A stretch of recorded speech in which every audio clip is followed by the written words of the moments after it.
الاستقبال الملكي لمدرب المنتخب الوطني وليد الركراكي الذي استطاع في زمن قياسي بضعة أشهر من تكوين فريق من اللاعبين يتمتع بالتماسك والروح القتالية. وسام العرش درجة قائد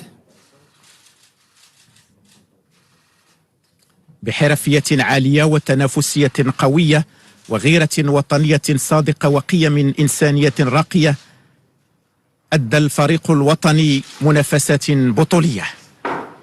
اللاعبون: السيد غانم سايس محترف بنادي بشكتاش التركي. وسام العرش درجة ضابط. تكريم ملكي لعميد الفريق الوطني غانم سايس الذي أبان عن روح قيادية في مختلف مباريات المونديال التي جمعت الفريق الوطني. السيد ياسين بونو محترف بنادي اف سي سيفيل الإسباني. وسام العرش درجة ضابط. حامي عرين أسود الأطلس ياسين بونو أول حارس مرمى إفريقي يحافظ على نظافة شباكه خلال 3 مباريات.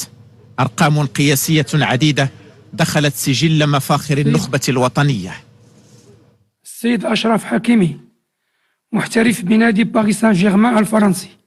أشرف حكيمي وسام العرش درجة ضابط. أشرف حكيمي تجربة فريدة متفردة كمدافع يحسب له 1000 حساب وجدار منيع انكسرت أمامه كرات الخصم تباعا. وتكريم ملكي لجلالة الملك حفظه الله نصره الله.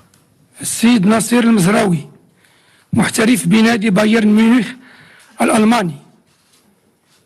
وسام العرش درجة ضابط. نصير مزراوي ذراع آخر من أذرع دفاع المنتخب الوطني الذين عزفوا على أرضية ملاعب قطر سيمفونية مجد كرة القدم المغربية. السيد سفيان أمرابط محترف بنادي فيورنتينا الإيطالي.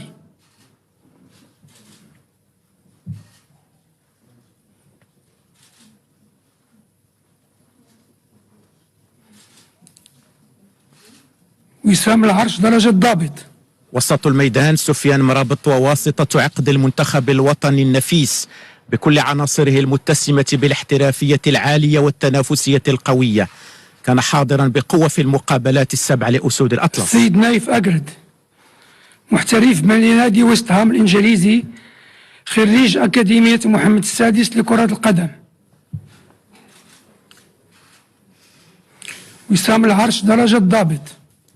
المدافع نايف أجرد هو ورفاقه من أجل الوطن هانت الإصابات وحشدت الهمم فرفع العلم الوطني عاليا تهون في سبيله كل محترف بنادي المحن. تشيلسي الإنجليزي.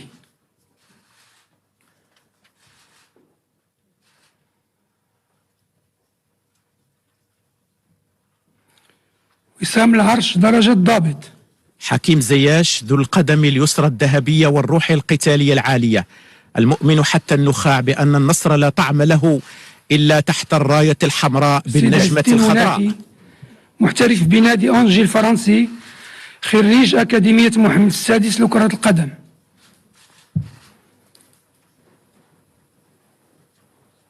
وسام العرش درجة ضابط. عز الدين ناحية الضوء الساطع في كل اتجاهات الملعب وثمرة من ثمار أكاديمية محمد السادس لكرة القدم. سيد عبد الرزاق حمد الله محترف بنادي اتحاد جدة السعودي.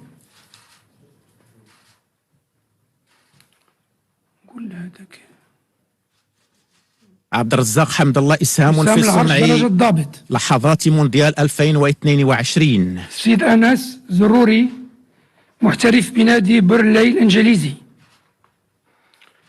وسام العرش درجة ضابط. أنس زروري سواعد قوية واعدة لمنتخب قوي متماسك حقق فوزا كان حلما صار حقيقة وشرع الباب نحو عطاءات هي اليوم أحلام ومفخرة. محترف بنادي سامبدوريا الإيطالي. وسام العرش درجة ضابط. قصة نجاح كروية أخرى أضافت لسجلها صفحات مشرقة في مونديال قطر. السيد منير الكجوي محترف بنادي الوحدة السعودي.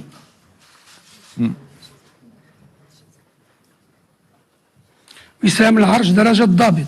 منير الكجوي شباك مرمى ملعب التمامة ستظل شاهدة على بلائه الحسن في مباراة المغرب ضد بلجيكا. محترف بنادي كوينز بارك رانجرز الإنجليزي. وسام العرش درجة ضابط. إلياس الشاعر نصف نهائي كأس العالم كان حلما، واللعب من أجل الوطن هو الفرصة لتقديم محترف الأفضل. بنادي تولوز الفرنسي.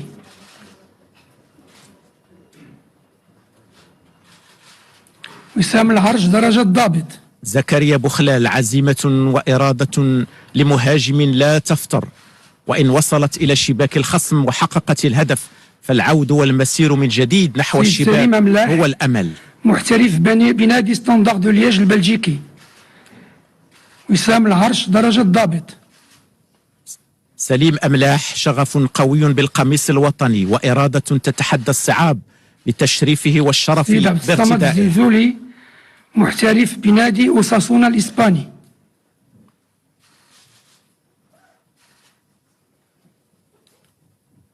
وسام العرش درجة ضابط. عبد الصمد الزلزولي إذا كان للطموح مرادف فالزلزول الشاب مرادفه، ويكاد اسمه يوازي فعله في الملاعب.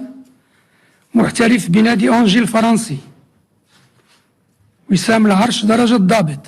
سفيان بوفال لن ينسى العالم رقصة بوفال رفقة والدته بعد الفوز على منتخب البرتغال، وهي ليست رقصة فرح بفوز كروي فقط. محترف بنادي الريال بياضوليد الإسباني، بل هي عنوان قيم إنسانية نبيلة. جواد اليميق. وسام العرش درجة ضابط. المدافع الشرس، جود وعطاء بلا حدود على أرضية الملعب. أسد متشرب بروح القتالية. محترف بنادي FC سيفيل الإسباني، خريج أكاديمية محمد السادس لكرة القدم. وسام العرش درجة ضابط. يوسف نصيري من تربى على أرض أكاديمية محمد السادس لكرة القدم لن يرضى إلا بالنصر. سيد أشرف داري، محترف بنادي ستاد بغيست والفرنسي. وسام العرش درجة ضابط. أشرف داري مسار مشرف وموهبة كروية لبت نداء الواجب الوطني. سيد وليد شديرة، محترف بنادي باري الإيطالي. وسام العرش درجة ضابط. وليد شديرة مهاجم المنتخب الوطني، فخر واعتزاز بالقميص الوطني وجهد تلو جهد، فالمطلب عزيز وجسر العبور إليه مليء بالمطبات. سيد أحمد رضا التقناوتي، محترف بنادي الوداد البيضاوي، خريج أكاديمية محمد السادس لكرة القدم.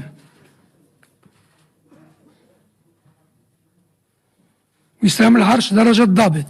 أحمد رضا التقناوتي حارس بمؤهلات عالية، فالأرضية التي أنبتته هي أرضية أكاديمية محمد السادس لكرة القدم. محترف بنادي جانك البلجيكي.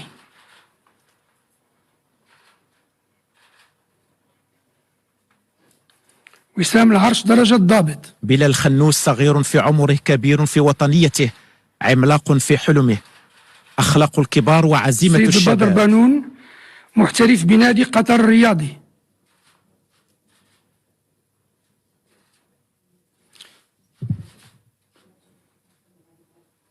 وسام العرش درجة ضابط. بدر بانون احترافيته وأخلاقه العالية وقود وطنيته التي يضخها قلبه النابض بحب الوطن. محترف بنادي الوداد البيضاوي. وسام العرش من درجة ضابط. يحيى عطية الله الإدريسي، لأن الهدف واحد وقبله الحلم واحد، فإن الموعد أصبح واحد أيضا، وعلى أرض واحدة تجسدت الإرادات. أخيرا السيد يحيى جبران، محترف بنادي الوداد البيضاوي.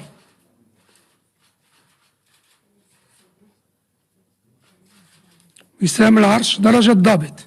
يحيى جبران من كل المشارب الكروية تشربوا، والتحمت الخبرة بالخبرة، وزادت الإرادة الكتيبة قوة، فالتألق أبدا لم يكن صدفة، هو عمل شاق ومسار طويل، لكن بنفس الإصرار والتحدي تحقق ما كان يبدو مستحيلا.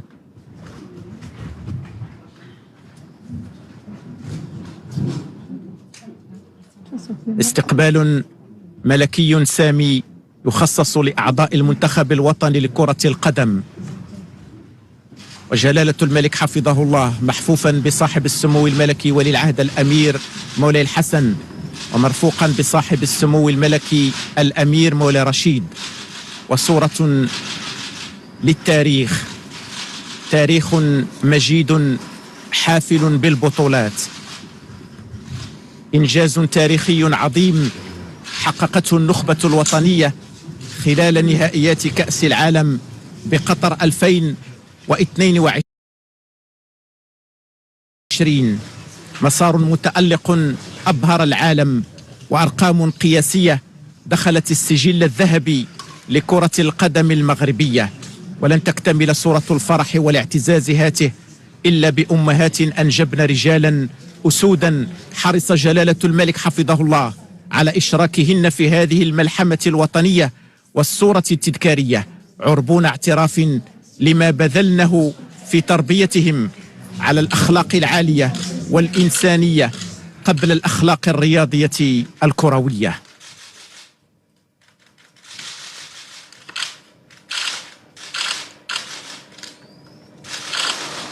أوسمة ملكية كريمة من يدي صاحب الجلالة الملك محمد السادس نصره الله على صدور أسود الأطلس أبطال المغرب.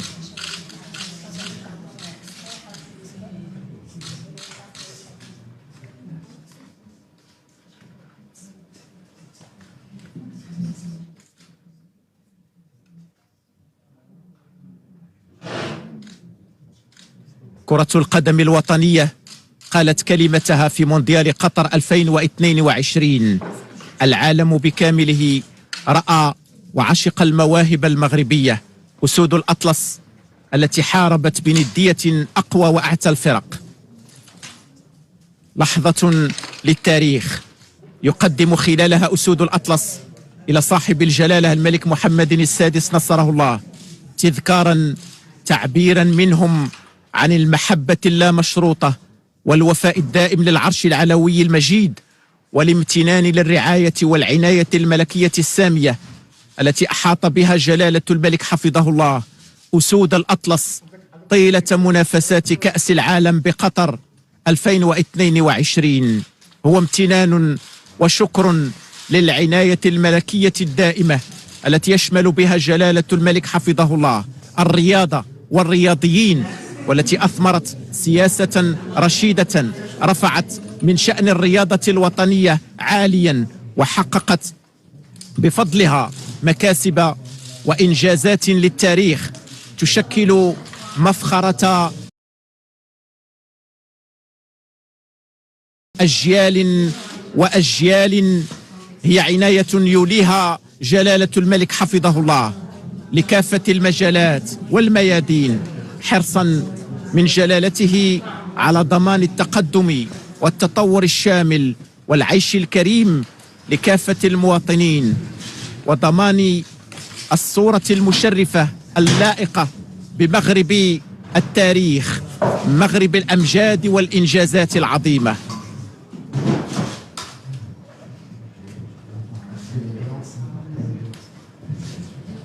كرة القدم الوطنية هي في فرحة كبرى وعرس كبير وتشريف ملكي تحظى به عناصر النخبة الوطنية، أسود الأطلس التي حاربت بندية أقوى وأعتى الفرق، متصدرة القائمة العالمية لتصعد الدرجة بدورها نحو العالمية. ولن يكون مونديال قطر إلا بداية لصعود يتلوه صعود، فكتيبة وليد الركراكي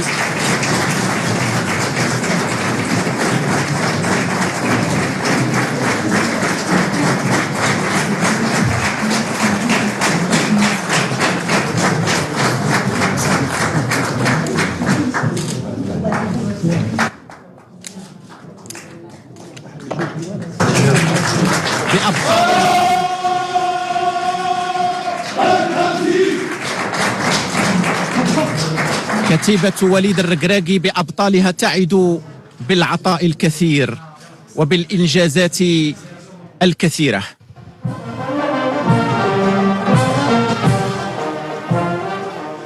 الفتح المغربي هذا فتح أبوابا كبيرة وكثيرة للأمل بأن كل الأحلام قابلة للتحقيق، فأركانها الأساسية قائمة: رؤية ملكية سديدة، وإرادة وطنية راسخة، ولحمة قوية، وثقة ثابتة بأن المستحيل ليس مغربيا، تحت شعار الله الوطن الملك.